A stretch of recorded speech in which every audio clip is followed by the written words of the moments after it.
আল্লাহ পাক তৌফিক দান করুন। ইনশাআল্লাহ আজকের লেকচার যাদের কানে যাবে, আমরা যদি না খেয়েও মরে যাই, আল্লাহ পাক না খেয়ে মারবেন না ইনশাআল্লাহ। রিজিক আছে, খাবো ইনশাআল্লাহ। কিন্তু হয়তো বা অভাব হবে, টাকা পয়সা একটু কম হতে পারে, অন্যের 10 তলা ফ্ল্যাট হবে, আমার হবে না, ঠিক আছে, অন্যের এত বিঘা বিঘা জমি আমার হয়তো হবে না, কিন্তু ইনশাআল্লাহ তাআলা এই যে দুনিয়ার মুসাফিরের জীবনটা, এটা মুসাফিরের জীবন না, মুসাফিরের জীবনটা কেটেই যাবে ইনশাআল্লাহ। কাটবে না? যে কোনো ভাবে কেটে তো যাবেই ইনশাআল্লাহ।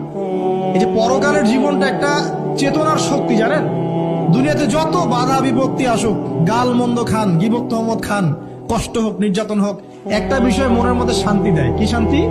যে এই দুনিয়ার জীবনটা তো আর চিরস্থায়ী নয়, এটা তো আর সারা জীবন থাকবে না। ইনশাআল্লাহ এই অবস্থা আস্তে আস্তে পরিবর্তন হয়ে যাবে। ফাইন্না মাআল উসরি ইউসরা, পরকালে ইনশাআল্লাহ পাবো, দুনিয়াতে না পেলে কি হয়েছে, পরকালে পাবো ইনশাআল্লাহ।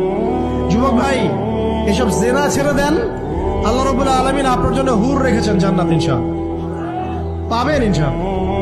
এটা ছেড়ে দেন, সুদ ছেড়ে দেন, আল্লাহ পাক আপনার জন্য হাউজে কাউসার রাখছে ইনশাআল্লাহ, ঠিক আছে। অন্যায় পাপ ছেড়ে দেন, আল্লাহ রাব্বুল আলামিন আপনার জন্য জান্নাত রেডি করে রাখছে ইনশাআল্লাহ। এই দুনিয়ার জীবনটা ধোঁকা, একটা ছোট্ট জীবন, পুরা ধোঁকা।